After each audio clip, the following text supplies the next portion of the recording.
Angie, the Trailblazer Award recognizes visionaries who took risks to start their businesses and do things. Reflect back on the start of Angie's List from a kind of a risk-taking standpoint. What was it like back then? Yeah, I mean, I never really thought of myself as an entrepreneur, and certainly not a risk taker. I was 22, and sometimes I remind people that it's like, when a door opens, you should sometimes just take it, even though you don't know what you're getting into, and that's what happened to me. So when Bill called and said, "Hey, you want to start this business?" I him-hawed around about it, wondering if it was the right decision, and then finally I was like, "Okay, maybe I'll try it."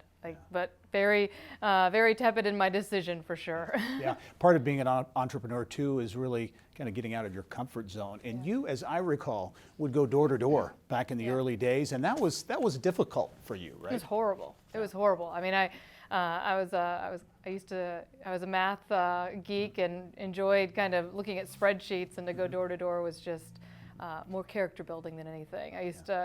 I'm like, I'd measure my sales if I could get one or two. Talk about Angie's List, forwarding to today. I think everybody knows the Angie's List brand, but not a lot of people recognize the company. You are a technology company. We are. I mean, it was one of those situations as the business evolved. And we started as a call-in service in a magazine, and we put up our website in, I think, 2001 or so. We actually hired a couple of young kids in Broad Ripple that were doing web design, and it turned out it was driving half of our activity. And so we were like, well, maybe we should invest in some technology, and that's been one of the fastest growing areas of our company, just to keep pace with our needs.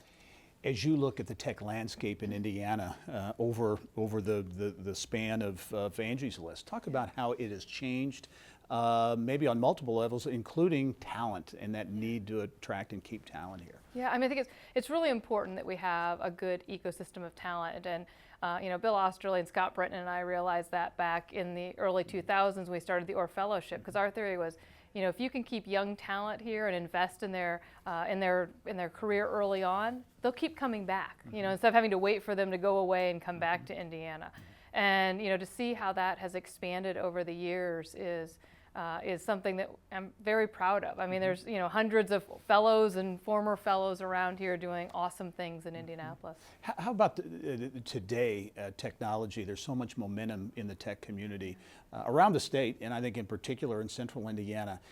Everybody's trying to get that top talent, keep talent, and go out and get it. The Orr Fellowship is a great example of a program making a difference. What needs to happen, in your view, for Indianapolis and Indiana to keep more and attract more of that top talent?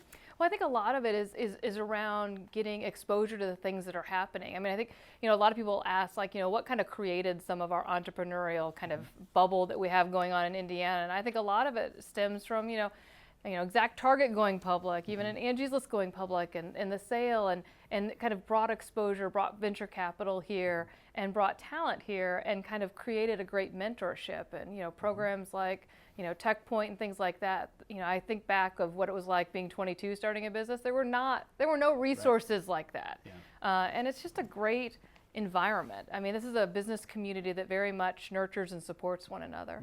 How about in terms of young people looking at Indiana in general, but Indianapolis in particular, to start a career?